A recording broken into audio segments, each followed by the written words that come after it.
Welcome on my channel chemistry hub by Sahil Gupta. तो आज हम लोग क्लास 10th का साइंस का previous year objective question with solution देखने वाले हैं। ओके, ये मेरा वीडियो क्लास 10th के सभी स्टूडेंट, चाहे वो सीबीएसई के हो या फिर बिहार बोर्ड के, सभी के लिए काफ़ी हेल्पफुल रहने वाला है। प्रीवियस ईयर क्वेश्चन देखने से आप सभी को काफ़ी हद तक एग्जामिनर का माइंडसेट पता चल जाता है कि बोर्ड के एग्जाम में एग्जामिनर आपसे किस प्रकार का क्वेश्चन पूछेगा, वो आपको ऑलरेडी समझ में आ जाता है। तो काफ़ी हेल्पफुल होता है एग्जाम में अच्छा स्कोर करना। ओके, तो चलिए हम अपना आज का वीडियो स्टार्ट करते हैं। बट यदि आप फर्स्ट टाइम मेरे YouTube channel chemistry hub by Sahil Gupta को विजिट कर रहे हो तो मेरे यूट्यूब चैनल को सब्सक्राइब कर लो और वीडियो को लाइक कर लो, जिससे मेरा भी मोटिवेशन बना रहेगा और हम आप सभी के लिए रेगुलर बेसिस पे वीडियो लाते रहेंगे। ओके, ये मेरे पास बिहार बोर्ड के 2020 में पूछे गए एमसीक्यूज क्वेश्चन हैं, जो कि 110% करेक्ट सॉल्यूशन के साथ हम लेके आए हुए हैं। ओके, तो ये जो क्वेश्चन पेपर है ये फर्स्ट शिफ्ट में पूछा गया हुआ था। जो बिहार बोर्ड का जो क्वेश्चन होता है वो 2 शिफ्ट में पूछा जाता है। ओके, तो इसमें 2 सेक्शन हैं, सेक्शन ए और सेक्शन बी। सेक्शन ए की बात करें तो इसमें 48 एमसीक्यूज क्वेश्चन आपको देखने को मिलेगा, जिसमें से आपको 40 क्वेश्चन करना कंपल्सरी होता है। ओके, 8 क्वेश्चन आप स्किप कर सकते हो। और सेक्शन बी में आपको सब्जेक्टिव क्वेश्चन देखने को मिलेगा, जो कि हम नेक्स्ट वीडियो में उसको हम कवर करेंगे। ओके, तो चलिए आज का वीडियो हम लोग स्टार्ट करते हैं। ओके, तो फर्स्ट क्वेश्चन हमारे पास में दे रखा है, इंग्लिश में बोले तो बोल सकते हैं how does amoeba catch its food.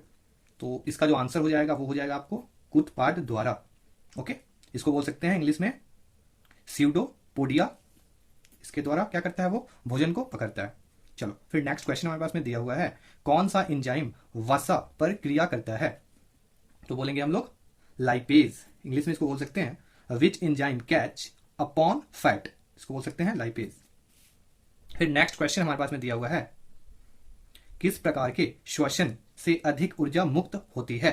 English में बोले तो बोल सकते हैं which type of respiration release more energy. तो ये हो जाएगा YVA, एरोबिक। ओके, फिर नेक्स्ट क्वेश्चन हमारे पास में दे रखा है, मछली का श्वसन अंग है। ओके, या फिर बोल सकते हैं इंग्लिश में रेस्पिरेटरी ऑर्गन्स ऑफ फिश। तो वो होता है गिल, सबको पता है। फिर आ गया हमारा केमिस्ट्री का क्वेश्चन, आधुनिक आवर्त नियम के अनुसार तत्वों के गुणधर्म निम्नलिखित में किसके आवर्त फलन होते हैं। According to modern periodic law, properties of elements are a periodic function of their. Property जो होता है वो एटॉमिक नंबर पे बेस्ड है। फिर नेक्स्ट क्वेश्चन हमारे पास में है, आधुनिक आवर्त सारणी की 36 कतारें निम्नलिखित में क्या कहलाती हैं। The horizontal row of modern periodic table are known as which of the following. जिसको बोलते हैं पीरियड बोलते हैं। वहीं अगर वर्टिकल कॉलम बोलता तो हम लोग इसको ग्रुप बोलते हैं। ओके, चलो फिर नेक्स्ट क्वेश्चन हमारे पास में है, लोहे के फ्राई पैन को जंग से बचाने के लिए निम्न में से कौन सी विधि उपयुक्त है। तो इसमें दिया हुआ है ग्रीस लगाकर, पेंट कर, जिंक की परत चढ़ाकर, इनमें से सभी। तो ये जितना भी 3A, B और C ऑप्शन है ये सारा करेक्ट हो जाएगा। ओके, जंग लगने से हम लोग बचा सकते हैं ग्रीस लगाकर भी, फिर से उसको हम चाहें तो पेंट करके भी बचा सकते हैं, और जिंक की परत चढ़ाकर, जिसको हम बोलते हैं गैल्वेनाइजेशन, इस प्रोसेस को। तो ये सारा प्रोसेस जो है इफेक्टिव होता है। तो ये ऑल ऑफ दिस हो जाएगा। ओके, इनमें से सभी। इंग्लिश में बोले तो बोल सकते हैं इसको विच of the following method is suitable for preventing an iron frying pan from rusting. Okay, तो ये हो जाएगा ऑल ऑफ दिस। चलिए फिर नेक्स्ट क्वेश्चन हमारे पास में है, निम्नलिखित में किस धातु को चाकू से आसानी से काटा जा सकता है? तो आसानी से काटा जा सकता है तो बोल सकते हैं इसको इंग्लिश में, विच of the following metal can easily be cut with a knife? तो वो हो जाएगा सोडियम। बट ध्यान रहे, सोडियम के अलावा भी बहुत ऐसे मेटल हैं जिनको हम लोग इजिली कट कर सकते हैं। हो सकता है कि ऑप्शन में एग्जामिनर आपको सोडियम ना दे, तो जब सोडियम ना देगा ऑप्शन में तो बहुत बच्चे कंफ्यूज हो जाएंगे। सोडियम अगर ऑप्शन में ना रहे तो अगर पोटेशियम रहे तो पोटेशियम भी सही होगा। ओके, अगर पोटेशियम भी ना रहे, सोडियम भी ना रहे, अगर आपको लिथियम दे रहा है तो लिथियम भी करेक्ट होगा। तो ये तीनों ऑप्शन आपको याद होना चाहिए। बट ज्यादातर अभी तक सोडियम से ही पूछा जा रहा है। हो सकता है कि एग्जामिनर आपको कंफ्यूज करने के लिए पोटेशियम दे दे, या फिर आप आगे में जब क्वेश्चन पूछे तो उसमें लिथियम दिया ऑप्शन। ओके, चलो फिर जो नेक्स्ट क्वेश्चन हमारे पास में है, निम्नलिखित में से कौन गैस चूने के पानी को दूधिया कर देता है? विच of the following gases turn litmus water milky? तो बोलेंगे CO2। इसको देख लो ऐसे, CaO यानी कैल्शियम ऑक्साइड को जब CO2 गैस के साथ में रिएक्शन कराते हैं तो ये CaCO3 बनाता है, ठीक है, जिसको हम लोग लाइम स्टोन बोलते हैं, और इसका जो कलर होता है वो मिल्की होता है। ओके, तो कौन सा गैस जो है मिलके मिल्की प्रोडक्ट देता है तो वो क्या हो जाएगा? CO2। ओके, आई थिंक ये क्लियर हो गया। फिर जो नेक्स्ट क्वेश्चन हमारे पास में दे रखा है, टार्ट्रिक अम्ल निम्नलिखित में से किसमें पाया जाता है? इंग्लिश में इसको बोल सकते हैं tartaric acid is found in which one of the following? तो बोल सकते हैं टार्ट्रिक एसिड जो है वो इमली में पाया जाता है, और इमली को बोलते हैं हम लोग टर्मरिन। फिर नेक्स्ट क्वेश्चन हमारे पास में है, जिप्सम का रासायनिक सूत्र है? बोल सकते हैं इसको, the chemical formula of gypsum is calcium sulphate into 2H2O, ठीक है, CaSO4 इंटू 2H2O। ये हो जाएगा आपको जिप्सम का, ये होता है जिप्सम का केमिकल फॉर्मूला।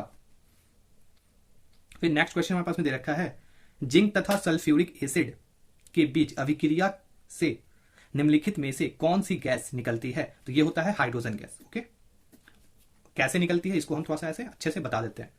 जिंक के साथ रिएक्शन कराना है सल्फ्यूरिक एसिड का, H2SO4 का। ओके, तो जब आपस में रिएक्शन करेगा तो यहां पे ZnSO4 बनेगा और साथ में H2 गैस रिलीज होगा। तो पूछा जा रहा है इसमें कौन सा गैस रिलीज हो रहा है, तो यहां पे H2 गैस रिलीज हो रहा है। ओके, फिर हम नेक्स्ट क्वेश्चन हमारे पास में दे रखा है, विद्युत प्रतिरोधकता का SI मात्रक है?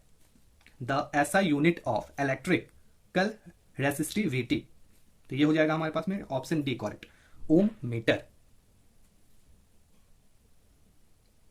विच of the following is the best conductor of electricity? तो ये हो जाएगा सिल्वर यानी चांदी।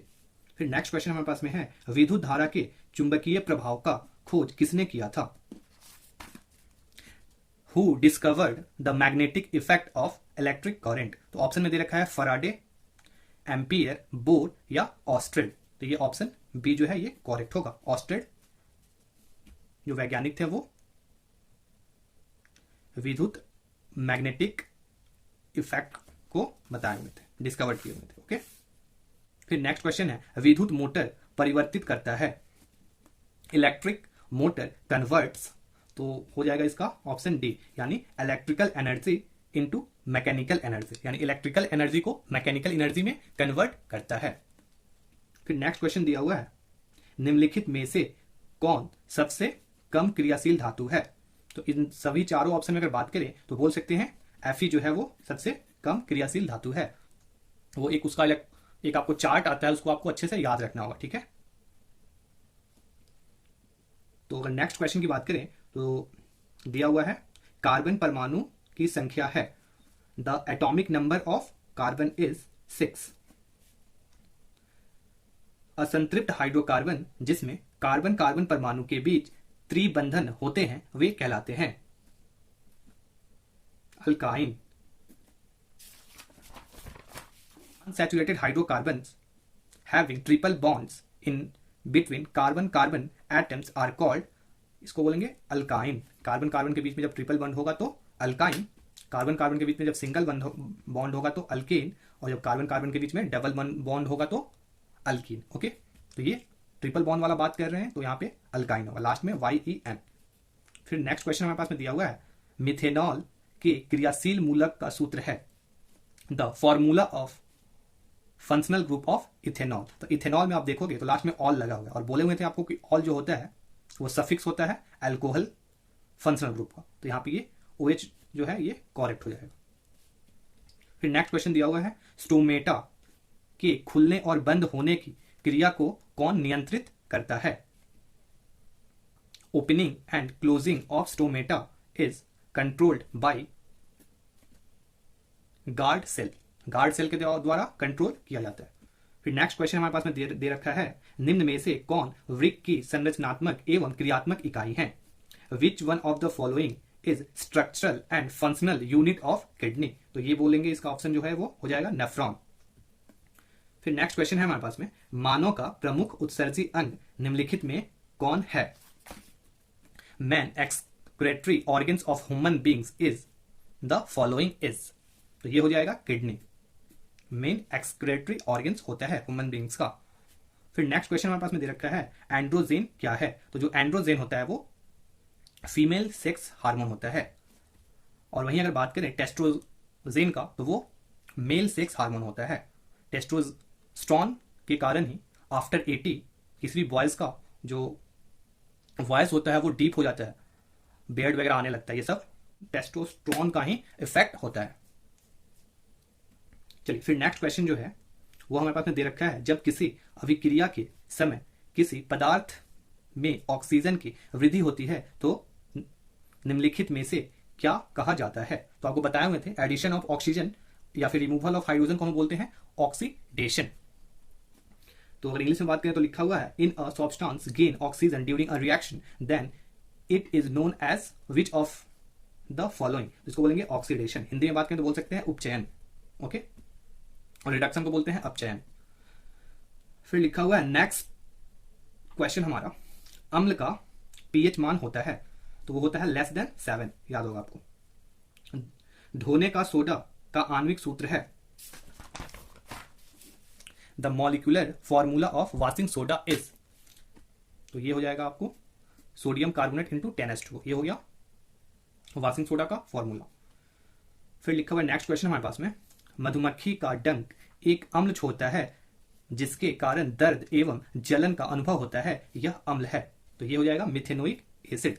ओके, आप लोग सब लोग ध्यान दीजिए यहाँ पे, आप लोग याद रखे होंगे फॉर्मिक एसिड। ओके, तो फॉर्मिक एसिड जो होता है वो होता है इसका कॉमन नेम, बट यहाँ पे एग्जामिनर क्या किया हुआ है थोड़ा सा क्वेश्चन में ट्विस्ट लाया हुआ है और यहाँ पे अब की बार आपको ऑप्शन जो है उसमें IUPAC नेम दे रखा है। ठीक है, तो ये मेथेनोइक अम्ल होगा। हो सकता है नेक्स्ट बार ये क्या करे आपको फॉर्मूला बेस्ड पूछ ले, फॉर्मूला दिया हुआ ऐसे, तो ये भी ध्यान रखेंगे। ये होता है H का जुड़ना फॉर और ये एसिड हो गया तो ये हो गया फॉर्मिक एसिड। और फॉर्मिक एसिड जो होता है वो कॉमन नेम है और मिथेनोइक एसिड जो है वो IUPAC नेम है। यहाँ पे मिथेनोइक एसिड दिया हुआ बिकॉज यहाँ पे कार्बन 1 प्रेजेंट है तो मिथ लगाएंगे और ये ओइक एसिड जोड़ेंगे। ओके, चल फिर नेक्स्ट क्वेश्चन जो है वो दे रखा है आयोडीन की कमी से कौन सा रोग होता है? Which disease is causes by the deficiency of iodine. तो ग्वाइटर, घेंगा रोग बोलते हैं हिंदी में। फिर नेक्स्ट क्वेश्चन हमारे पास में है निम्न में से कौन पिट्यूटरी ग्रंथि से निकलने वाला हार्मोन है? विच of the following is a hormone secreted bye pituitary glands. तो ये होता है ग्रोथ हार्मोन। कोई भी व्यक्ति का ह्यूमन बींग्स का ग्रोथ होता है तो वो पिट्यूटरी ग्लैंड से ही निकलता है, ग्रोथ हार्मोन्स। फिर अब नेक्स्ट जो क्वेश्चन है हमारे पास में वो दिया हुआ है अमीबा में अलैंगिक जनन किस विधि द्वारा होता है? Which method of asexual reproduction occur in amoeba. तो ये हो जाएगा आपको फ्यूजन, हिंदी में बोलेंगे विखंडन। फिर नेक्स्ट क्वेश्चन है फूल का कौन सा भाग फल में बदलता है? तो बोलेंगे पुंकेसर। इसी को हम बोलते हैं लोग जो प्लांट का जो फीमेल पार्ट होता है वो यही होता है। ठीक है, पुंकेसर नहीं सॉरी, जो प्लांट का जो मेल पार्ट होता है वो होता है पुंकेसर और जो फीमेल पार्ट होता है वो होता है स्ट्रीकेसर। ओके, तो इंग्लिश में बोल सकते हैं which part of a flower changes into fruit. तो बोलेंगे स्टेम। फिर नेक्स्ट क्वेश्चन है निम्नलिखित में से कौन लेंस का आवर्धन है? तो लेंस का जो आवर्धन होगा वो हो जाएगा D, V/U। Which of the following is magnification of a lens. वहीं अगर आपको मिरर का पूछता तो वो उसका हो जाता आवर्धन ये। ओके, ये था मिरर के लिए और ये वाला जो है वो लेंस के लिए। बस इसमें डिफरेंस यही होता है कि इसमें माइनस आएगा, इसमें माइनस नहीं आता है। ठीक है, ध्यान रखेंगे। अगर ये दोनों ऑप्शन दे दिया था तो काफी बच्चे कंफ्यूजन में फंस जाते हैं। तो नेक्स्ट क्वेश्चन हमारे पास में है, निम्नलिखित में से कौन नेत्र का रंगीन भाग होता है? तो हिंदी में बोल सकते हैं ये परितारिका, इंग्लिश में बोल तो बोल सकते हैं which of the following is the coloured portion of an eye. तो आइरिस होता है। वायुमंडल में प्रकाश के किस वर्ण का प्रकीर्णन अधिक होता है? Light of which colour scattered more in atmosphere. तो ये हो जाएगा ब्लू कलर। प्रकाश की किस घटना के कारण सूर्य हमें वास्तविक सूर्योदय से लगभग 2 मिनट पूर्व दिखाई देता है?